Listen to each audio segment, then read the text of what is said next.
नमस्कार। मैं बीएसएफ का रिटायर्ड इंस्पेक्टर पूरनचंद जोशी आपको कर्नाटक राज्य के बेंगलुरु शहर के मध्य में स्थित लाल बाग, जो बॉटनिकल गार्डन के नाम से भी जाना जाता है, वहाँ से नमस्कार और प्रणाम करता हूँ। मित्रों,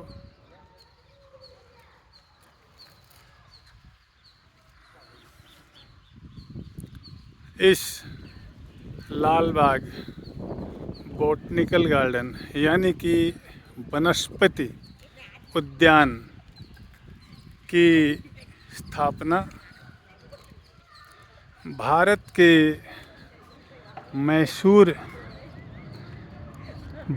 के तत्कालीन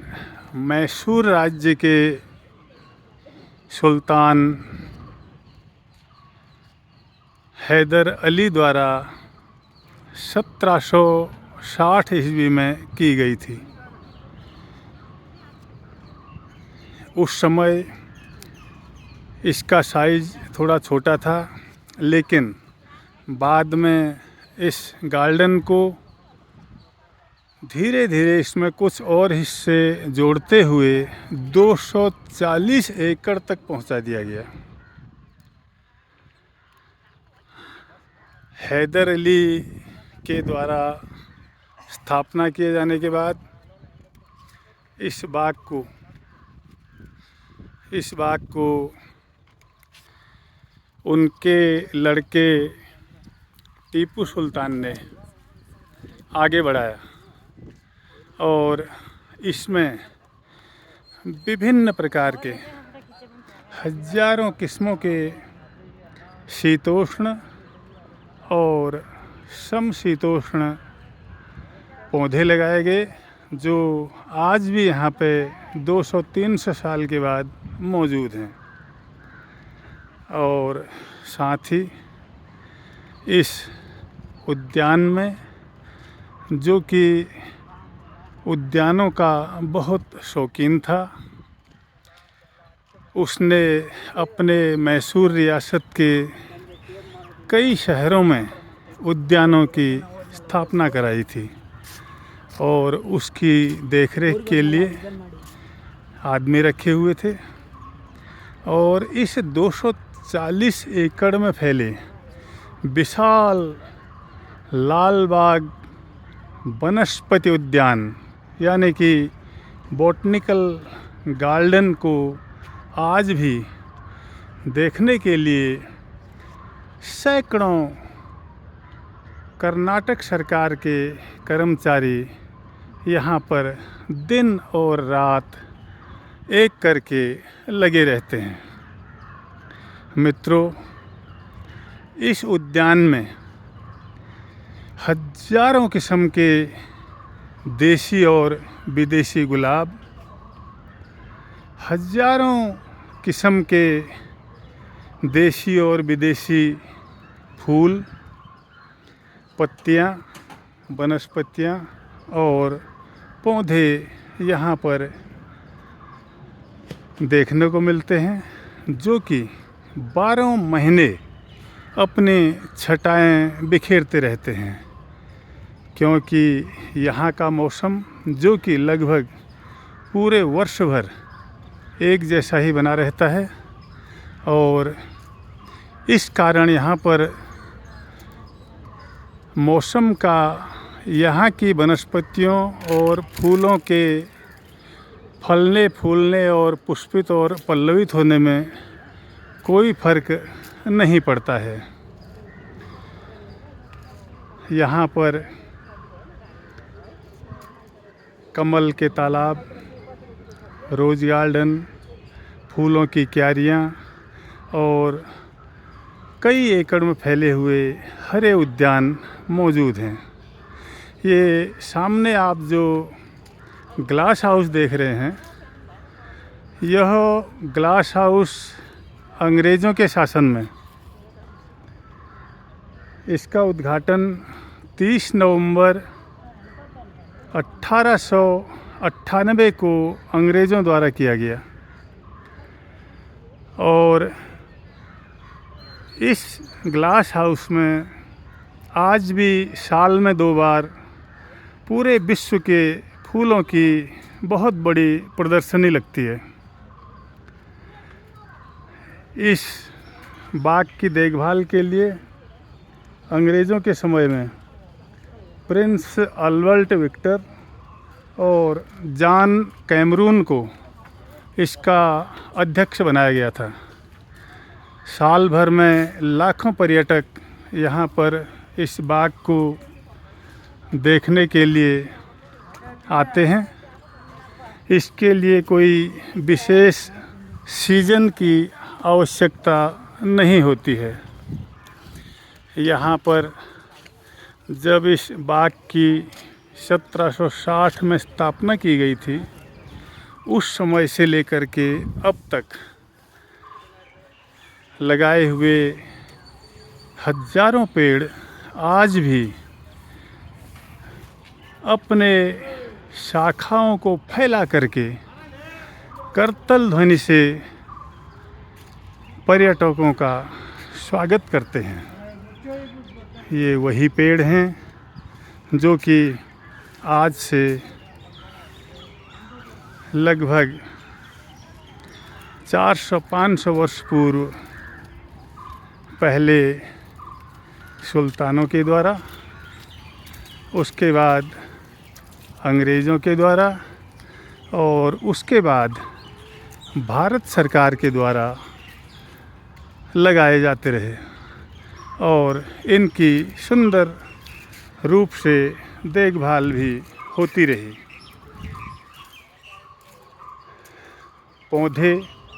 जो कि पर्यावरण को संरक्षित रखते हैं,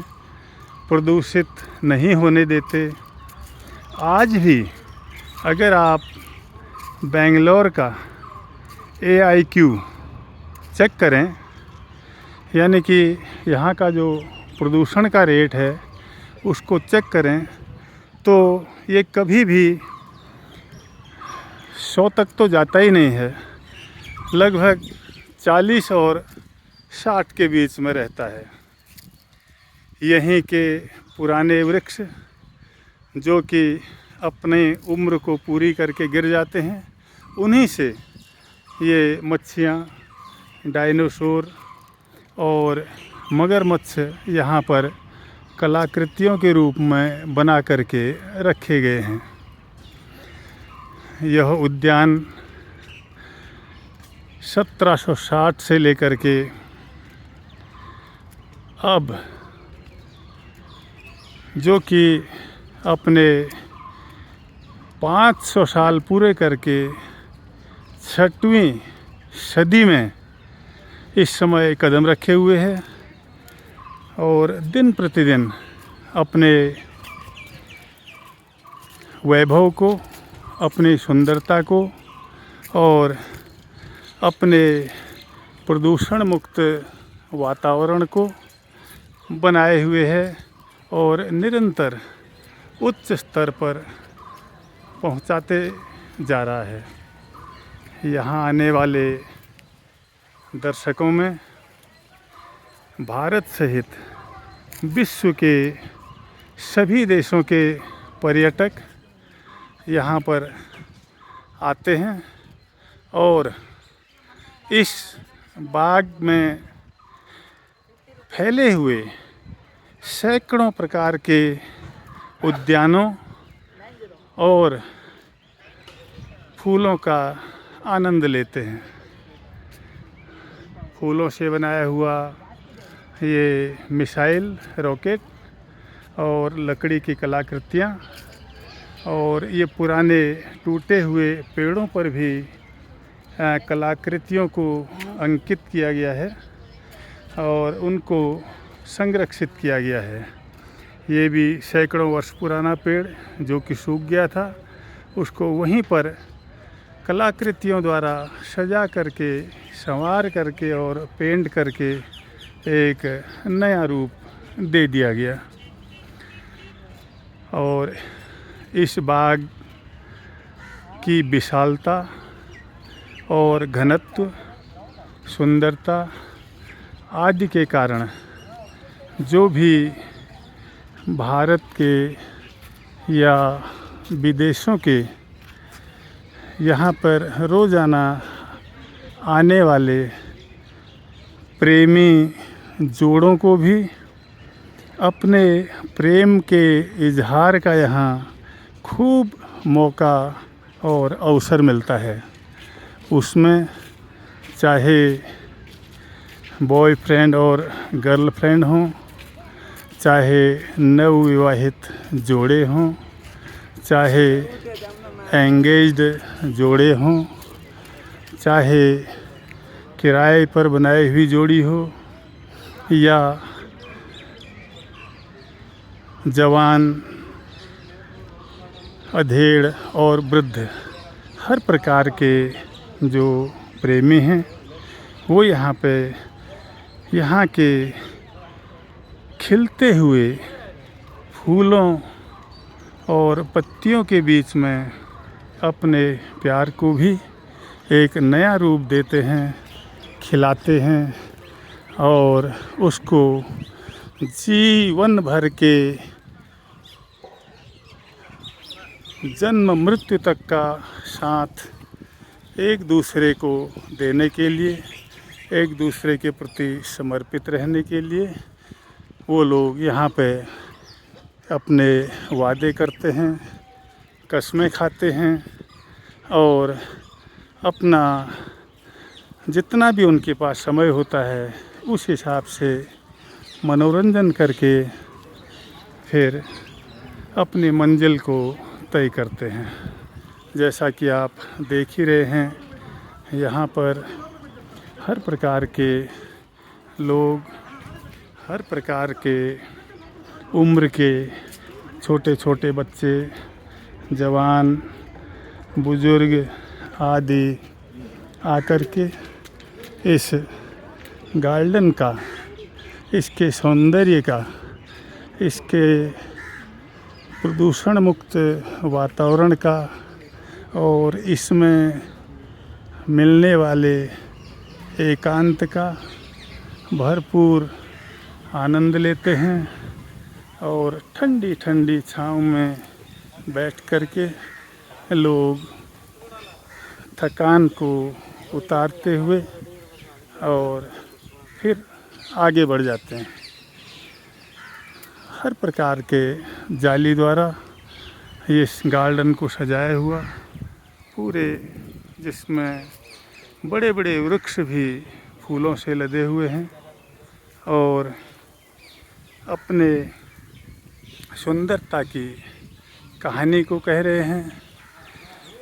हर प्रकार की पुरानी पुरानी बेलें भी जो कि कई घुमावदार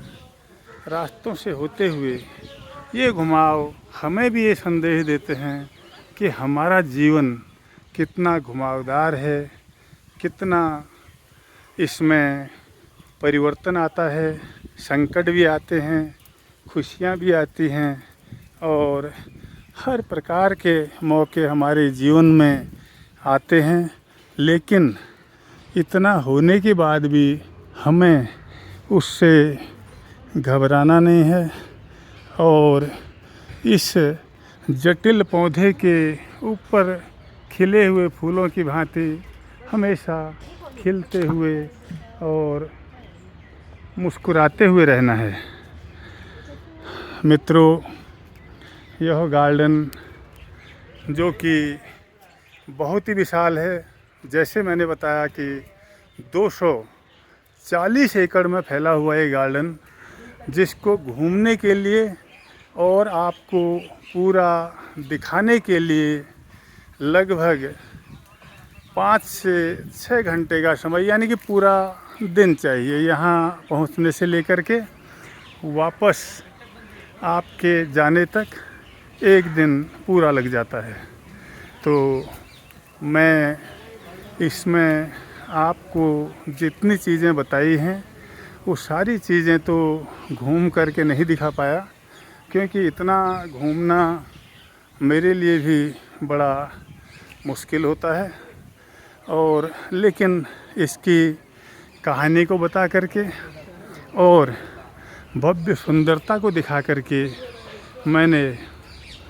कोशिश की है कि इस लाल बाग का मैं आपको दीदार कराऊं। और मैं आज चौथी बार इसका दीदार करने आया हूं, क्योंकि इसकी सुंदरता और इसका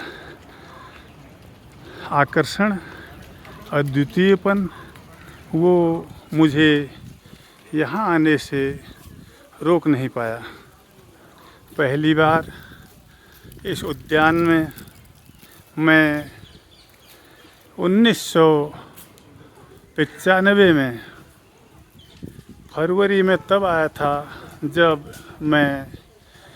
यहाँ पे ड्रिल कोर्स करने के लिए बीएसएफ हेडक्वार्टर में आया हुआ था। और उसके बाद 2010 जनवरी में मुझे फिर बीएसएफ ट्रेनिंग सेंटर में एज ए इंस्ट्रक्टर आने का मौका मिला। उस समय फिर मैंने इसका दीदार किया। और तीसरी बार अपने मिसेज और बहू के साथ अक्टूबर 2019 में इस बाग को मुझे पुनः देखने का अवसर मिला। और आज जबकि मैं 22 फरवरी को आज फिर से इस गार्डन का दीदार करने यहाँ पर पहुँचा हुआ हूँ। और पिछले तीनों बार जबकि मेरे पास उस समय न तो मेरा यूट्यूब चैनल ही बना हुआ था, और न ही उस समय मेरा इस ओर कोई ध्यान भी नहीं था कि मैं कोई वीडियो बना करके आप लोगों को शेयर करूं। तो आज की यात्रा मैंने अपने यूट्यूब चैनल फौजी अंकल के लिए यहाँ आकर वीडियो बनाया है, जिसको आपको शेयर कर रहा हूँ। और आप भी इस वीडियो का आनंद लेते हुए इस चैनल को सब्सक्राइब करें और इसका आनंद लें, तथा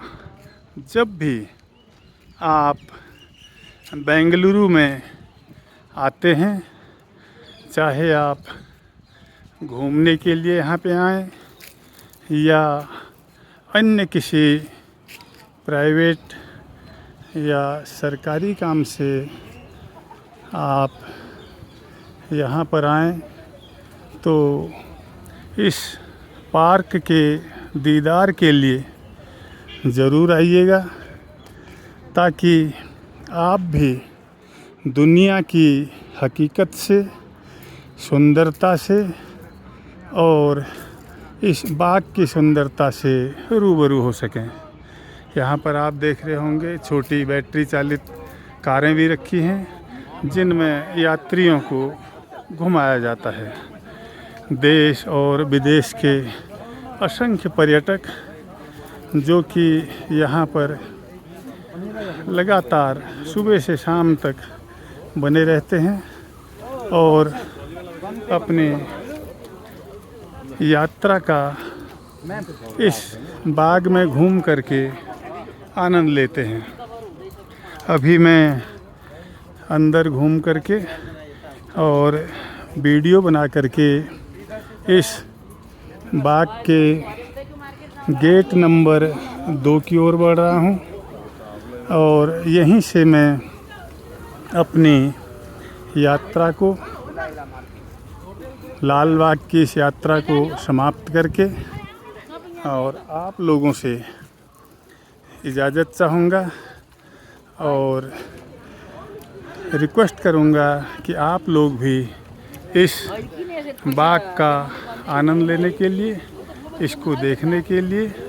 जब भी अवसर मिले ज़रूर आएँ। इसी के साथ मैं बीएसएफ का रिटायर्ड इंस्पेक्टर पूरनचंद जोशी आपको